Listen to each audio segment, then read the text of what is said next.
Welcome to season 2, episode 5 of the mixtape with Scott. Today I have a great guest who I'm excited to share with you.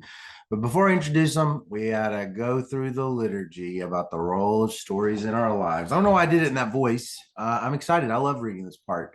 Each week I'm going to read to you a line from a great book by Sue Johnson entitled Hold Me Tight, 7 Conversations for a Lifetime of Love, as it can help manage expectations for you, about me, and about the podcast.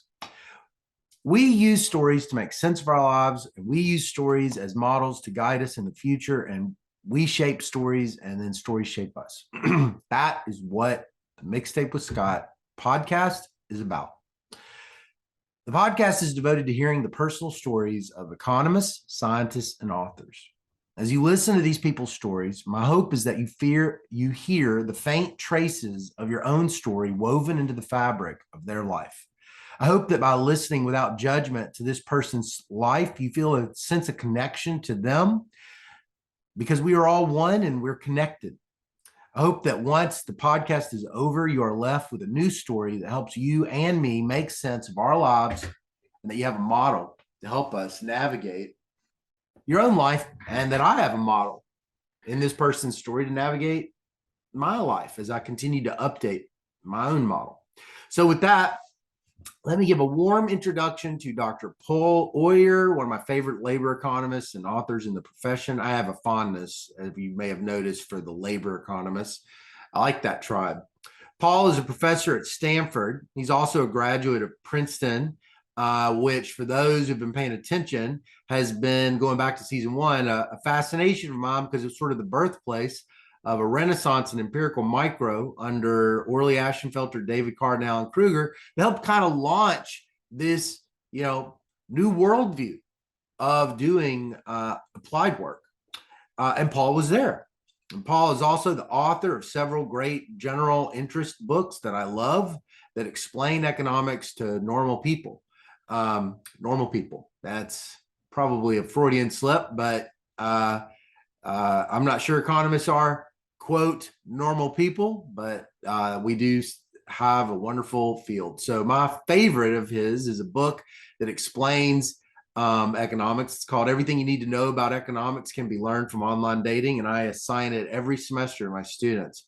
It's the only place you can really learn a lot of the new labor at that level. He also has a new book on sports that accomplishes much of the same thing. Thanks again to Paul for sitting down with me and letting me eavesdrop on his life as he walked me through it. I'm Scott Cunningham, the host of the Mixtape with Scott. Okay, well, it is my pleasure to have a person this week on the podcast I've kind of gotten to know a little bit from a distance, and the last several years, Dr. Paul Oyer from Stanford University. Paul, thanks for being on the podcast. My pleasure, Scott. Well, so for everybody listening, could you just sort of introduce yourself? I said your name, but you could say sort of where you're from, what your employer is, and sort of what you do for a living. Yeah, sure. So I'm a labor economist here at Stanford University in the Graduate School of Business, where I mostly teach MBAs. I am also the senior associate dean overseeing the whole MBA program right now, which has been interesting during COVID. We teach management, and now the last few years I've been practicing it as well. Before that, I've been at Stanford 22 years, and came here after 4 years at the Kellogg School, which was a great place to start my career.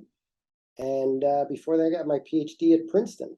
Wow, I did not realize you were associate dean over the MBA program at Stanford. That's really what's Stanford's MBA program ranked? I know you probably know that by heart, but actually it depends on the ranking you look at, and we are fortunate. We kind of ignore the rankings. Oh yeah. So that means you're like, no, that means you're in the top 3. Only the people in the very top can ignore the rankings. Yeah, I mean, it's pretty much us and Harvard. Yeah. And the others, there's Kellogg, Wharton, those are great schools. Yeah. But in terms of if you just look at the revealed preference, nobody applies to Stanford, gets in, and turns us down to go to, say, Kellogg or Wharton. Oh, so it's like a natural sort. There's a natural sorting into the Stanford versus like some of the others. Yeah, Stanford and Harvard, the win rates there are different. A lot of people choose one or the other based on personal preference or geographic preference. But Mm. Oh, okay. I'm going to end up wanting to talk to you more about that in a minute. Then, well, before we get started into your career and what you do, what your day job is like. Can you tell me where you're from? Where'd you grow up? I grew up in a town called Nutley, New Jersey, and Oh, okay. Nutley's famous for three things. It's the hometown of Martha Stewart and Robert Blake, both of whom did some jail time. Oh, yeah. So that Blake allegedly killed somebody, right? he allegedly had a contract put out on his wife. Uh, Oh, so he didn't do the killing, but he paid someone to do it. I don't think it was those even markets don't successful. those markets seem like they should function well, but it seems like people always get caught. But well, on a related note, the third thing Nutley is known for is there are often scenes in Nutley in The Sopranos. So Oh, I grew up in this town that was very Sopranos-esque. I knew the Sopranos characters when I oh, was that's crazy. How yeah. close were you to Manhattan? About 10 miles from the Lincoln Tunnel. Oh, My wow. father was, but it was very much a working class town, but my father was a doctor and we were sort of, I don't come from a hard scrabble background, although some of my classmates from elementary school and high school did. Mm. And, What? everybody idolized Bruce Springsteen. Oh, I bet. Yeah, right, right, right. That's a great That person. was the mixtape was a lot of Bruce Springsteen and stuff like that in Yeah, high yeah, school. right, right. Greetings from Asbury Park. That's my favorite one. Yeah. Yeah, I'm sure it's a big club that says that. Um, so was it a small town? Was it kind of like growing up in a small town? No, it's 30,000 people, probably 500 people in my graduating class from high school.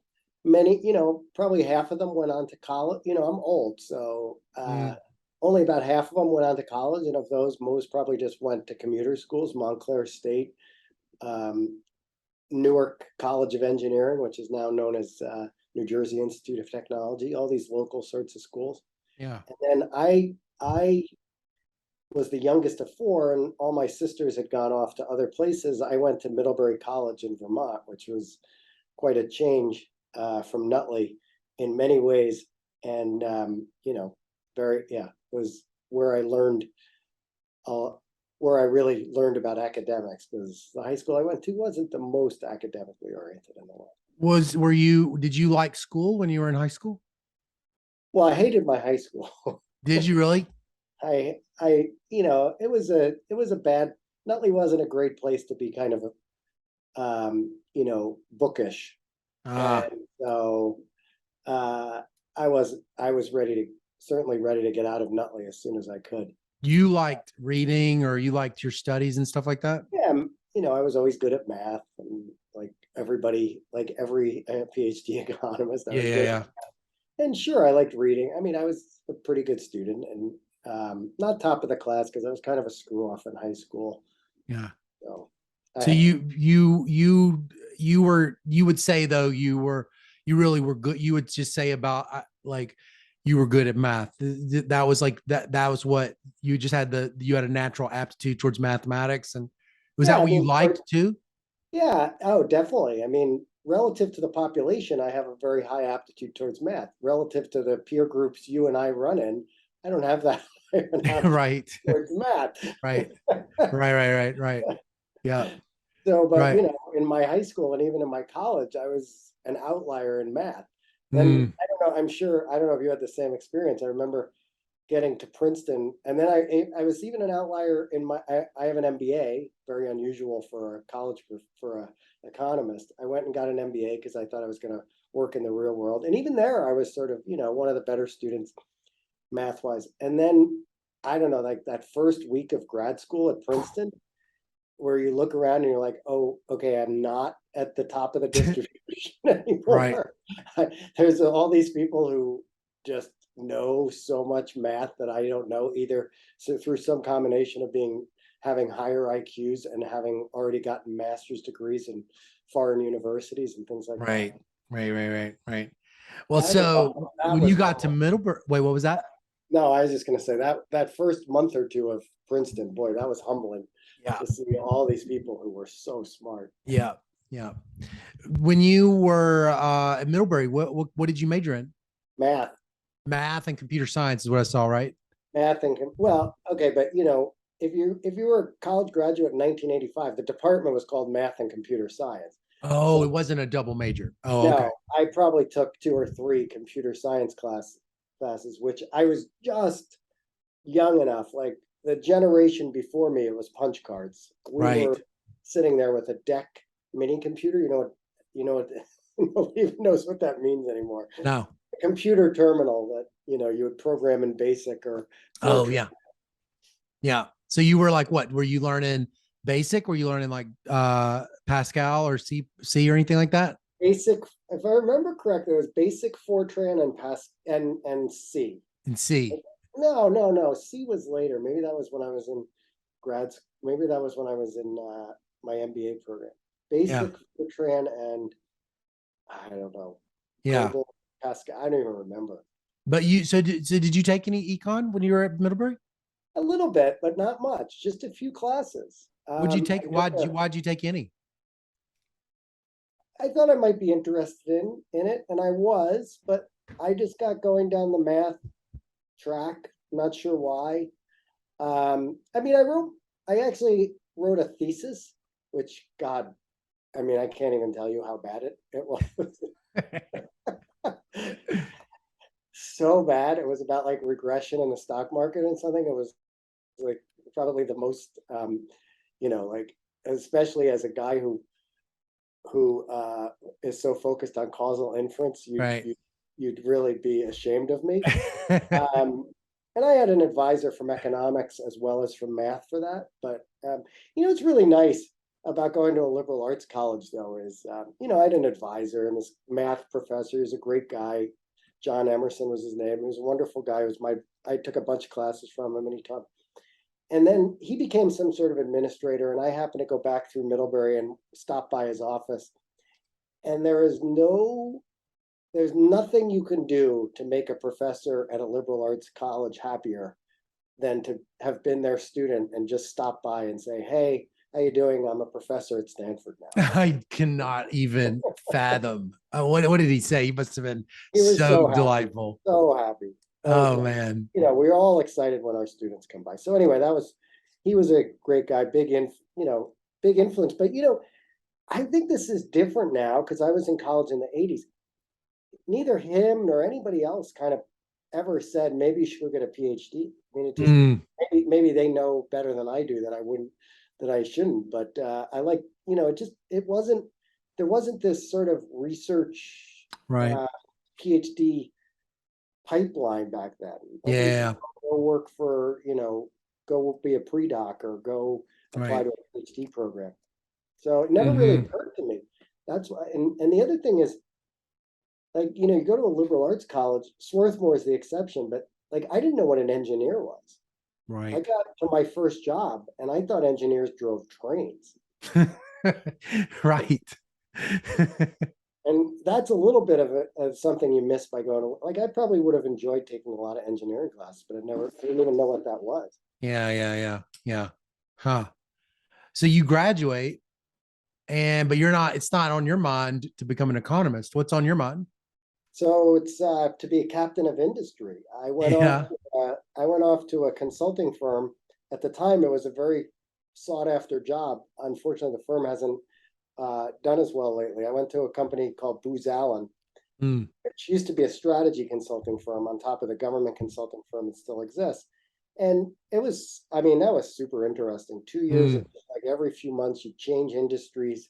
I was for a while I was the expert on a certain part of the plastic injection molded uh, outdoor furniture market, right? I mean, you become just this incredible expert in these niche little things. right. And that was really interesting for 2 years. And then I went back to business school. I didn't get into Stanford, Mm, which is ironic because I now oversee the admissions department for the MBA program. yeah. But they rejected me twice, and so I went off to the Yale School of Management, and I got super into the quantitative classes to the extent that we have quantitative classes in MBA program. This was in the late 80s, early 90s. Late 80s, late 80s. Actually, I started my program in September of 1987. Yeah. And of course, at that point, I didn't really want to, but all my classmates were hoping, not all of them, but many of them were hoping to go to Wall Street. Mm. And, most people may not be old enough to know that dream evaporated about 6 weeks later, because there was the market crash in October of 1987. Oh, yeah, right. I eventually wrote I have this paper about the careers of investment bankers in the Journal of Finance, which I can relate to personally, because a lot of my classmates, for exogenous reasons, never entered the world of finance. Huh. It was that disruptive. It was that disruptive that it's like literally the whole labor market, just kind of a big chunk of it got carved out. Yeah. Wow. Absolutely. So there's a graph in this paper I wrote in the Journal of Finance about this, which shows, this is for Stanford, but it would be true at Yale too. It just shows the fraction of the class that went into finance that graduated in 87 versus 88 and 89. And it drops off a cliff. And the point of the paper is, if you look 20 years later, that distinction still exists, right? So these initial conditions, for market reasons, had these big long-term effects on people that have real I don't know about on utility terms, but in dollar terms, the effects are huge, right? Because if you entered the finance world in 1987 and stayed in it for 30 years, yeah, versus if you entered the consumer packaged goods marketing world in 1988 and stayed there for 30 years, the difference in financial remuneration in those 30 years is like, almost an order of magnitude. right. Wow. It was a permanent reshuffling of the management labor supply. Exactly. And because it was just so, what's the story? Why was it so out of whack?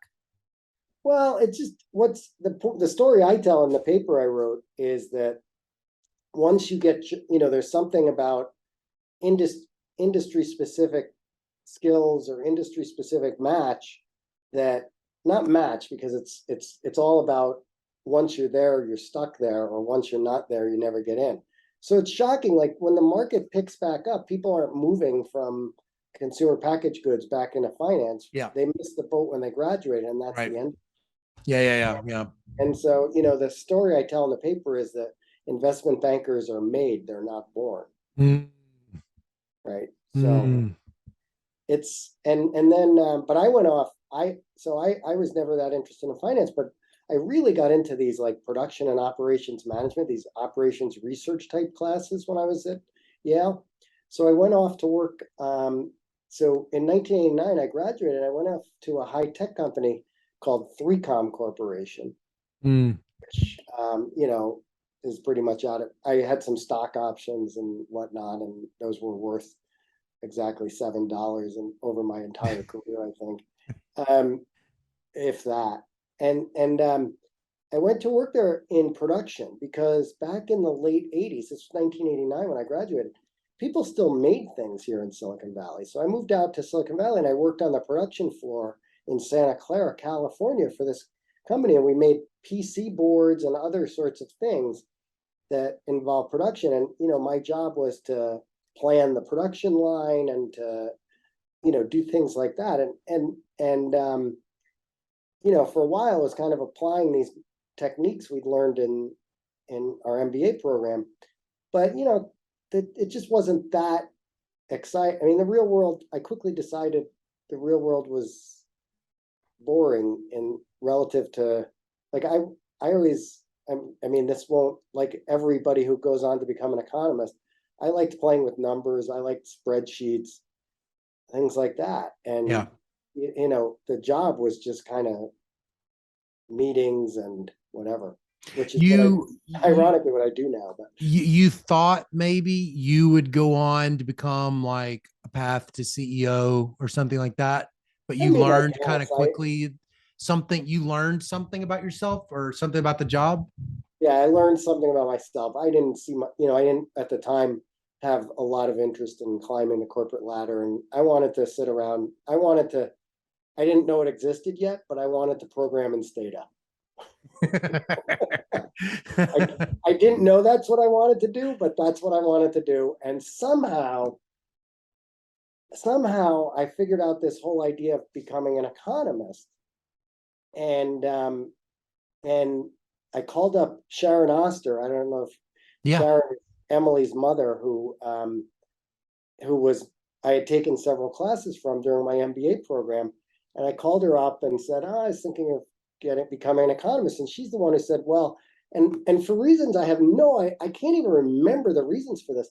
I wanted to be a labor economist. Like if you ask, I wrote my essay in 1992 to go to graduate school. And like the 1-page thing on what I wanted to do was what I ended up doing.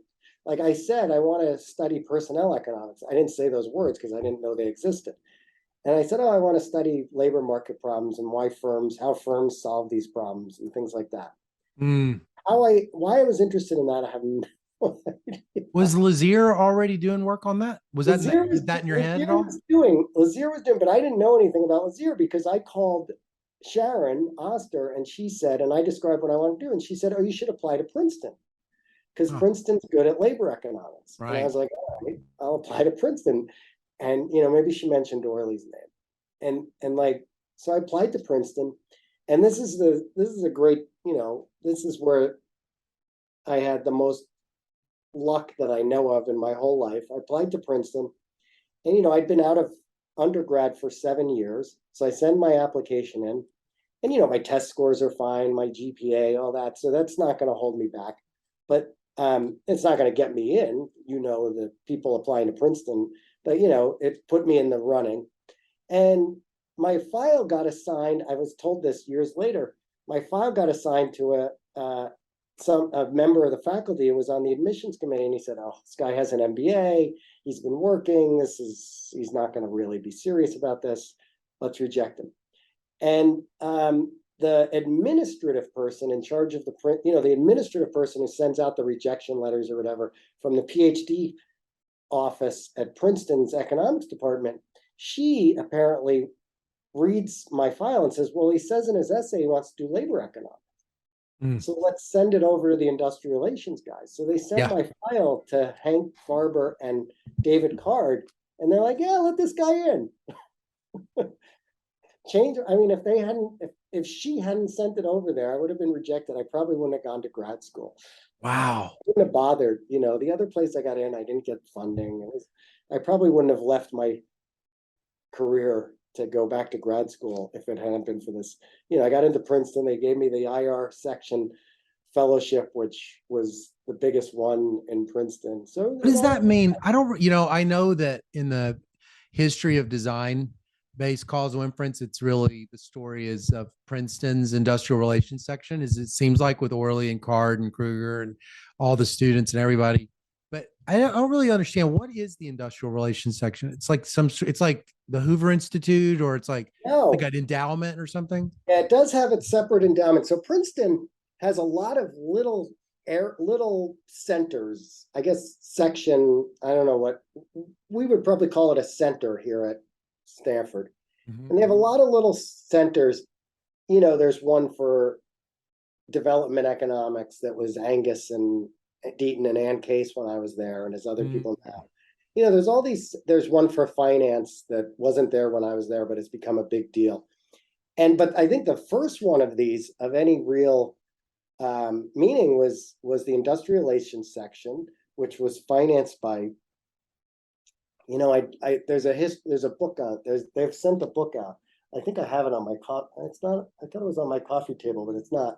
Anyway, and Al Reese was there and all these other people, and then Orley came through, and and they just had the biggest endowment of anything like it. So we were very well funded even back in the 90s, not by modern standards, we were terribly funded, of course, right, but by standards at the time, I would have plenty of money to work as an RA every summer for Hank Farber, and if he didn't have anything for me to do, I would get paid as an RA to work on my thesis. Right. Right. And yeah, and it was Orly. When I was there, it was Orly, David, Alan Kruger, David Card, Orly Ashenfelder, Alan Kruger, and my advisor, my main advisor was Hank Farber, and my secondary advisor was David. And I mean, the students there, I mean, they're the other students that you would, have as peers were also incredible. So, I was in, I, the, well, guy named Kevin Halleck, who's now a university president, was a close contemporary of mine. Katie Grady, would she have been in there with you, or she's She's a not? couple of years ahead of me, so I didn't know her very well. Oh, okay. I met her, I certainly knew her, but we weren't Right. close. Yeah. And Ken Che, who's was Oh, really? kind of Ken Che was there. Okay. Ken was he was the real star of things. Oh, wow. He was incredibly. God, that guy is sharp. Yeah. So and then a bunch of others over the years. I mean, that I was there, and it was great. And I spent. So the thing was, I had some interest in theory. In fact, one of my chapters of my thesis was a theoretical paper. But I got very lucky because a guy named Alan Manning from LSE came to Yeah. visit. Mm-hmm. And Alan helped me a lot. And then on top of that, Hank was a very good friend and co-author of Bob Gibbons. And at some point, Hank hooked me up with Bob, who both helped me with some of my papers and probably more importantly, wrote me a letter on the job market and knew which people at which business schools would find what I did interesting. And there was Eddie, of course, but I didn't get a job at Stanford, who was interested.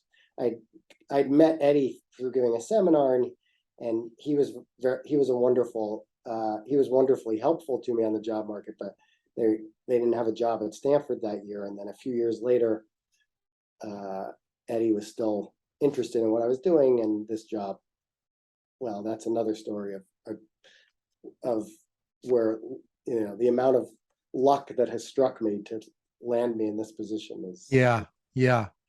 I mean, what's sort of if you had to guess, what was the value added or the treatment effect of Princeton's, at that time for you in your personal life? How are you different? Oh, you mean relative to if I'd gone to another school? Exactly. Yeah. Yeah. Or even somewhere else within Princeton, if you hadn't have been in the industrial relations section.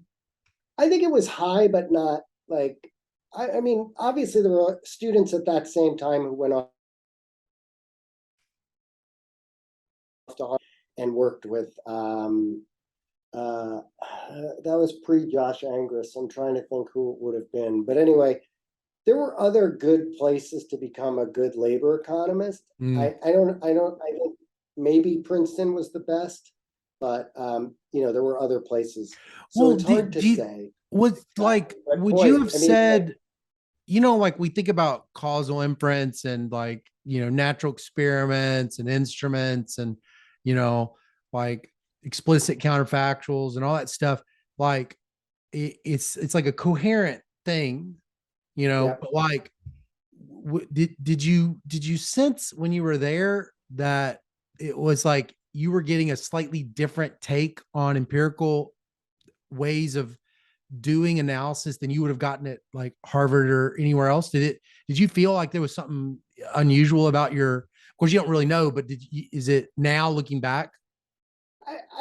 It's hard to say. I mean, I think maybe with a couple of exceptions, Harvard being one of them, I think I did. I mean, you would go into seminars I started going to the labor seminar the week I arrived because they'd given me their fellowship, and I figured I might as well learn as much as I can. So even though I was still like treading water in core microeconomics class, I would still go to the seminar just to see what was going on. And of course, two things were different there than some other places. And one is exactly what you're saying, the focus on causal things.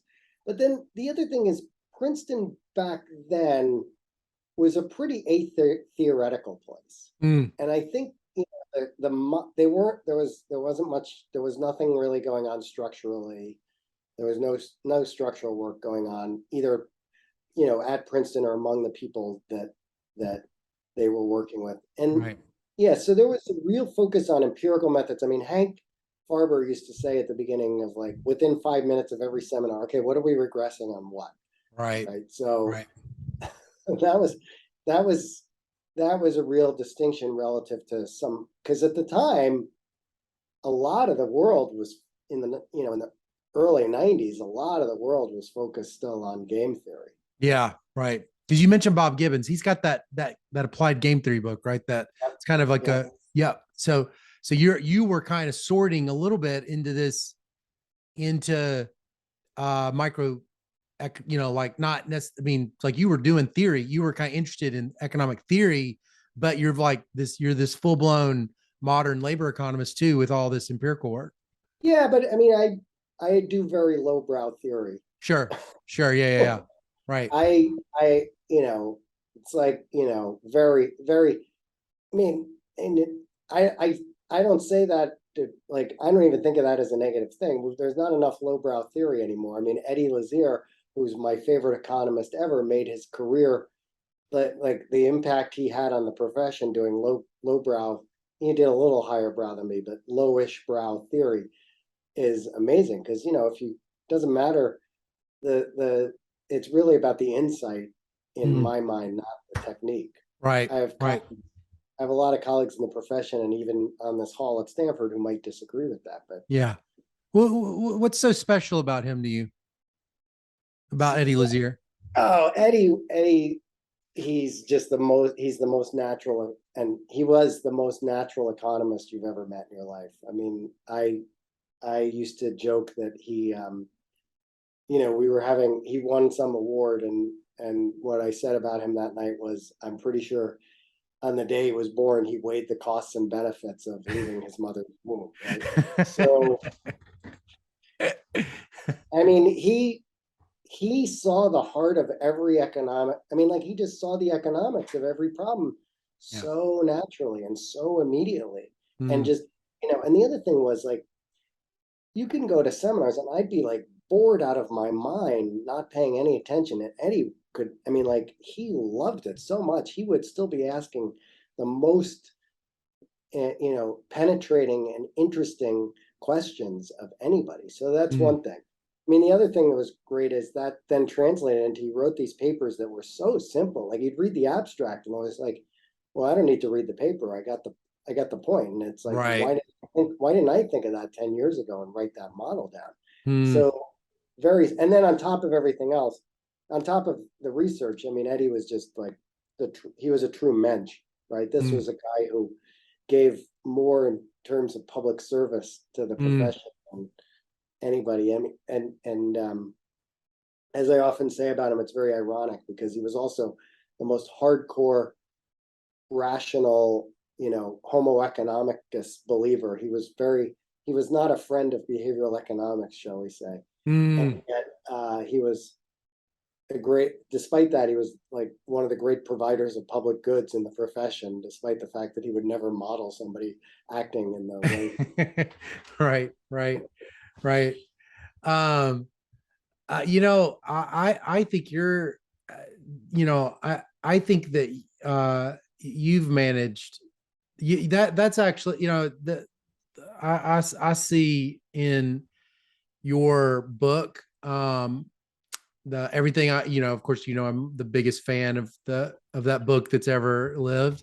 You're I, my I best. really, I You're really definitely think my that best. book, it's unreal. It is unbelievable. I really think it's like the thing about that book, everything I want to know about economics I learned from online data. I have several. I give it away. And the thing is that I don't think a lot of people know is like there's like, a genre of economics, which is the book I'm going to assign in principles that won't be the textbook, but I'm going to assign it to genre. And it's like Ken Elzinga's Fatal Equilibrium, which is a detective story of a guy that uses economics to solve, crimes. Russ Roberts' Invisible Heart, which is a romance novel. But then there's like Stephen Landsberg's Armchair Economist, Paul Krugman's Accidental Theorist, even Freakonomics kind of fits that, but those four kind of are more of where I see your book, the books that you write, which is like this whole it's like you explaining how economics is so broadly applicable to all of life. And and so to do it, to pull it off is just like a feat, because you have to like somehow make all of this economics sell at this really attractive level without it feeling like a gimmick.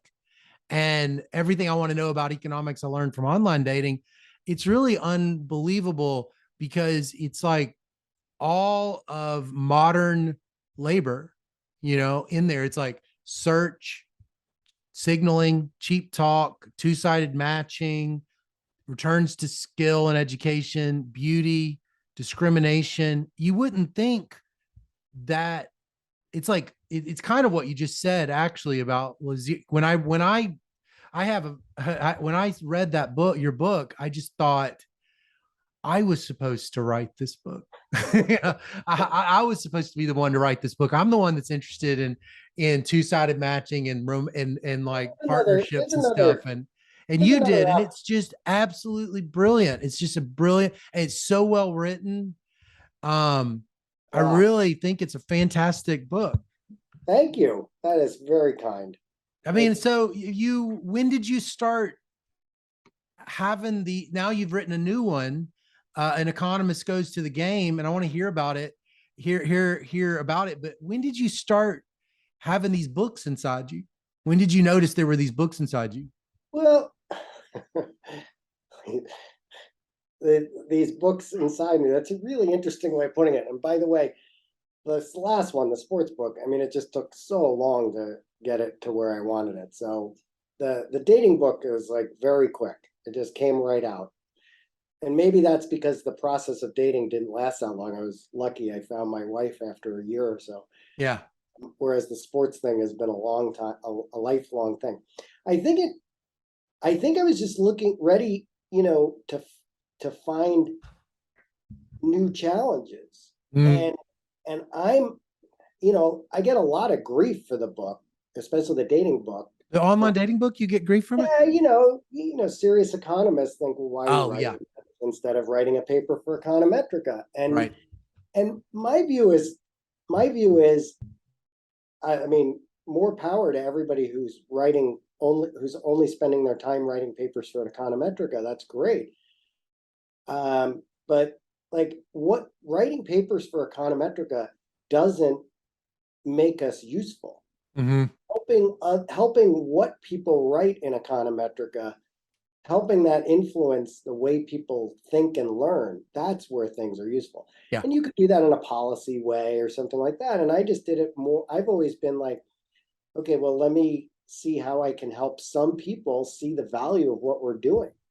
Totally. And I didn't, the book the dating book just kind of arose out of nowhere. I went on my very first date and I wrote an email that night to a good friend of mine explaining what had happened. Yeah. And she wrote back and she said, "Oh, you should write a book about this." And I was like, nah, but then, I don't know, maybe that is what really got the idea going in my mind. And then, but if you go out and start online dating and you're a labor economist, yeah. I mean, it just really is. It is like, it's the idea of doing this in a dating context is a bit gimmicky, but like, it's not that gimmicky. Oh, that's the thing is, and I guess like, this is probably because I study these, technology matching sexual markets and stuff, but it's not gimmicky at all. It's completely the right way to think. I mean, in my opinion, it's like literally the way to understand what these platforms are doing. I think what's really kind of interesting, that's why I always kind of think is so neat about it is, when you teach principles of micro, which you probably don't teach that class, but like when you teach principles of micro, you do teach it. Well, it's like you don't get into necessarily all this rich stuff because not all the textbooks have things like heterogeneous. They don't have a lot of heterogeneous stuff, and so, because, it just takes so much time to build to it. And it's like, I always kind of wonder how, in 100 years, how are we going to be doing this? Because everything interesting is growing at the extensive margins. And like, I don't know how you ever can get to this because of how long it takes to cover production functions and cost functions and stuff. And so, well, it's like, this is the only way. Your book is like the only way I know how to tell students about this book, and Al Roth's Who Gets What, is a way to talk to people about modern markets have a tremendous amount of matching. Yeah. They have a tremendous amount of search. It's, modern markets prices are very complicated, even concepts, that are functioning in ways that, well, sometimes they're not there. And then sometimes that isn't exactly it. And, you do such a great job of walking people through so much advanced material that's not ordinarily accessible. Tell me about the new book. I mean, so what's new about this new book? Well, the new book started out when my son was he still in high school? He was in college, I guess. My son was in college, and he's a big sports fan, and we always did a lot of sports stuff together. And I don't know, and he was an English major, so he's a really good writer. And we just started talking about, well, maybe I could do what I've done in the dating context, in the sports context, with his help. And it'd be kind of like our story of sports together. And it didn't quite work out exactly along those lines for two reasons. One, he got older. By the time we got this done, he was older and had his own life as a lawyer, and and he's basically a communist who doesn't believe in markets anyway. So that became a little bit of an impediment too. And the other thing is like some of the, oh, let's tell our story. That's interesting in a couple of contexts within the book, but like, I'm not, nobody wants to read Paul Oyer's memoir, right? I'm not. Right. So the book actually starts with my son hitting a home run in his little league game, and there's a couple of other little vignettes from our own lives, like I explained mixed strategy through when he and I used to play ping pong, right? Because as you know, ping pong is basically just one big mixed strategy game. And but then it kind of diverged, and I started writing he helped do some of the research on this. And I just started thinking about, well, what are topics in sports that where economics is really important? And of course, there's many of them. And I got hooked up with this guy at Yale. You published your book at Yale, but I think you had a different editor. My editor's name was Bill Frucht, and he was really interested in this and incredibly patient with me, as the book has ended up taking quite a bit of time. But yeah, I mean, there were a couple. I think, again, it's a little different from the dating book in that it's not all labor economics. Right. So like the second chapter is about is about comparative advantage and natural advantage, and it's why are some countries so good at certain sports. And the first chapter, I guess it's kind of labor economics. It's about youth sports and whether you should invest in your kid's sporting career. But that's those, and those places are probably some of the most surprising things in the book. Like if you look, there's a discussion in the part about youth sports about how, I take people through the fact that everybody says, oh, you should play sports because you learn teamwork and you learn this and discipline and that. And if you look in the data, there's just nothing to back that up. I mean, as a causal inference guy, you'd love it, right? The correlation between youth sports participation and future income is high. Right. The evidence that there's a causal link is pretty slim. Yeah. I mean, like that's you were incredibly generous there when you said it's pretty slim. And so, it looks like, so the conclusion is for most of us who are sort of middle class, for people who are middle class or upper middle class, you probably don't want to invest in your kid's sports career for investment purposes. You want to do it as a consumption good because, youth is the most, economics is the study of scarce resources, and our scarcest resource we have of all is our youth, right? Yeah. Yeah. So sure, play sports because it's fun and because you're gonna have these memories, but not because you're gonna even, and maybe you get a college scholarship, but even the numbers there are very Right. not very close. But the counter example to that I give is Kevin Durant. So Mhm. Kevin Durant was 6'8" and 6'8" when he was 13 and incredibly athletic. Mhm. And if you look at like the demographics of someone from Kevin Durant's background, very humble background, African American guy, single mother from the city. If you just look at kind of like, you take the Raj Chetty type look at this and you say, well, what are his chances in the regular labor market of moving up in the world? Mhm. They're not that good. Mm. But when you're 6'8" and you're athletic, Yeah. the fraction of people with that, background who can then go on to be star athletes is high, right? Mm. You can make it in the NBA if you're already 6'8" and athletic when you're 13. Yeah. And so as a result, the best estimate I have is that there are 300,000 African American men, 320,000 African American men in the United States right now who were born in 1988. Okay. And of those 320,000 people, Kevin Durant makes 1% of the total income of that group, right? Mm. And NFL and NBA players make like 6 to 7% of the number for a group Mm. of 300,000 people. Mm. So, the labor market prospects just weren't Right. that, are not that promising. Right. And, some of the, so, kind of rolling the dice made a lot of sense for some, for people, at least if you were already 6'8". You need to Having, know but you can tell with your family yeah, you to can some tell degree. to some degree, but not, the other example I give in the book, which is somebody who it paid off just as well, but it wasn't as obvious a good bet at the time, is Russell Westbrook. Yeah. So this guy is incredibly talented when he's 13 or 14, but he's not that tall. Mm. And like for every Russell Westbrook, there's 100 or 1,000 guys who put in all that effort and are now, not making any money playing basketball. Right. But for Right. every Kevin Durant who's 6'8", there's maybe only one or two others Yeah. who put in that effort and aren't, and it's not paying off.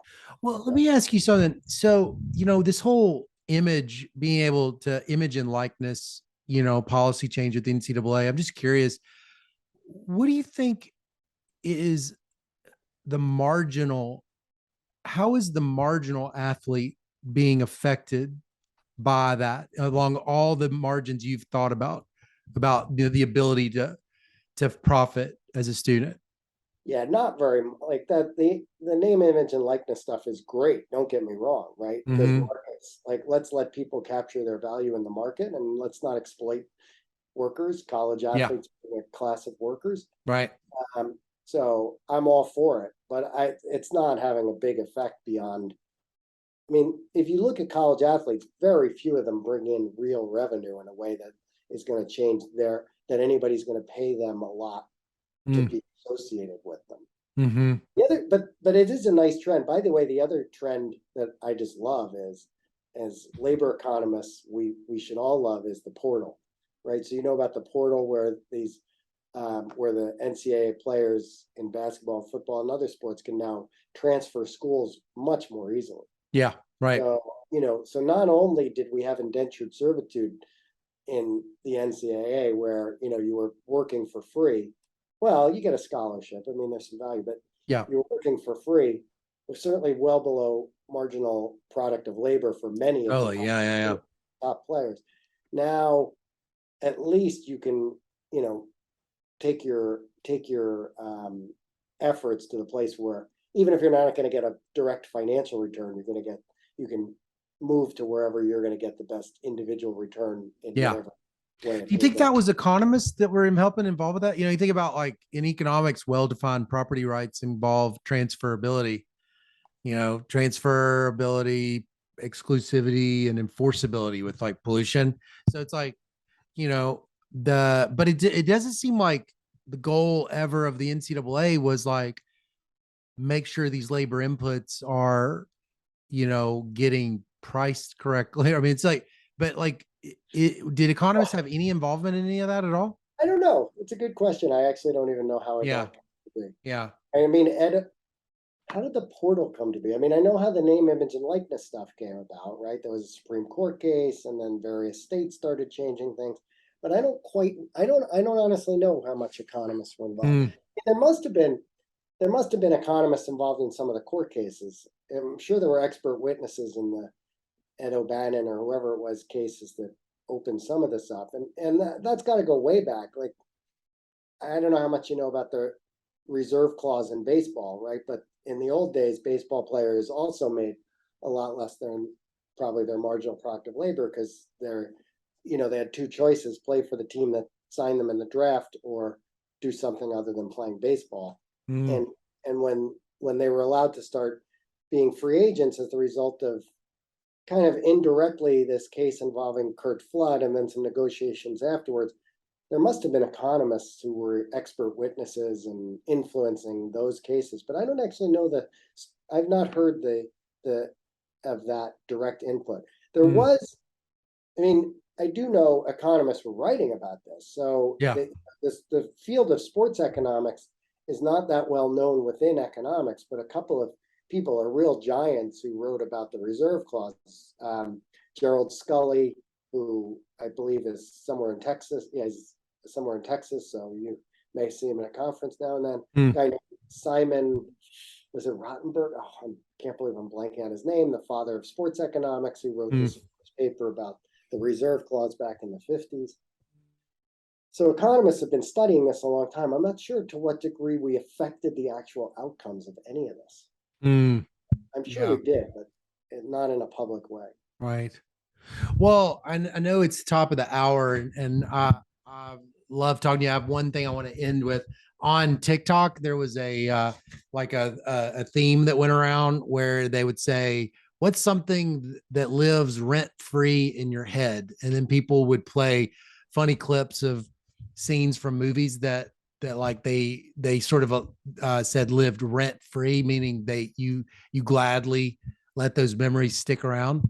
So what's a paper in economics, now that you're an old man and you've been around the block for a long time, what's a paper that you've noticed has lived rent free in your head for a while?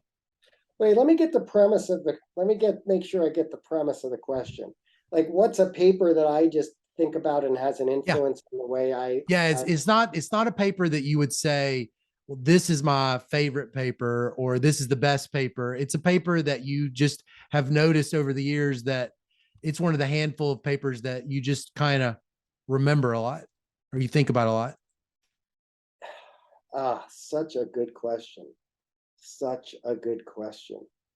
Um, yeah, so there's a bunch by Eddie that I would point to, that I'm always thinking about, like as a simple example, the one about skill weights in firm specific human capital, which is like one of those ideas where if you hear it, you're like, you see it everywhere.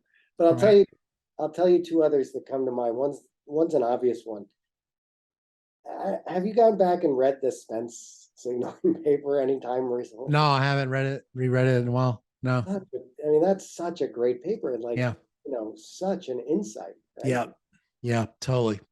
But I'll throw one out off the wall that that is a great one. That one is one that I think about all the time. I think about signaling all the time. There's a paper I think is incredibly underappreciated that like I see in real life quite a bit, and that's Canis Prendergast's paper on the careers of bureaucrats that was in the AAR maybe 20 years ago now. Oh. And basically, this is like in a world where it was about like in a world, it's a simple Eddie-like simple model. There's not, the technique is not the contribution. The idea is the contribution. But basically, I won't do a great job marketing this paper for poor Canis, but I'll try. If you're in a world where you can't pay people necessarily, or well, you can, where it's hard to line up incentives, like a bureaucracy is the example he often gives, where you can't use pay for performance. You want to hire people based on their preferences. And it just depends on the situation you're in exactly how you do that. So in the way he lines this up, this explains why why you want doctors who are sympathetic or not with their patients. You want social workers who really care about the people they're working for. And then you also want, and then the logic behind this, which, it's probably probably would be, if I state this wrong, I'll get canceled, so I should be careful. But basically, if you take this model seriously, it sort of gets at why you would want police who are not necessarily, who have biased views against criminals, right? Or against potential criminals, or you'd want customer service agents who are jerks. Wait, so what's the problem if you're not like that? Let's say you were to try to do pay for service and you did not have people whose preferences were all entangled in the service. What exactly is the problem? So if you can't do the pay, if you can't get the pay right, you want to align people whose preferences are in line with the outcome you need in the end, right? And then anyway, he wrote a bunch of papers that should have been revisited during the George Floyd stuff, because he then looked at this empirically in police settings and talked about how these types of ideas affected the behavior of policemen and so police officers and the like. Wow, yeah. So you've got to somehow, but then that means you've got to get ex ante. The firm needs to get ex ante reasonable signals of preferences, or make the job attractive in a way that people or allow them to right. You've got to either, if you've got this job, but that's the problem, is if it's got to be attractive to those who have those preferences and not attractive. I mean, in some ways I could imagine lower compensation almost being part of the design, because you've got people that are getting compensating differentials from the work itself. That's exactly part of the insight. Oh, that's fascinating. The career of bureaucrats. I can't remember the name of the paper. I'll find it. Okay. I'll follow up with you. That's great. Well, it's so nice to see you and talk with you. It's Canis Prendergast at the University. There's no way I'm going to be able to know how to spell that. I'll ask you afterwards.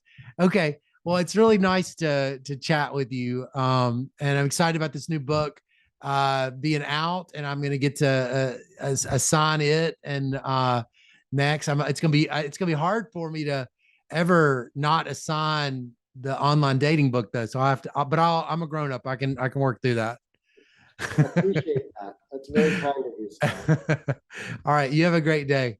Thanks very much.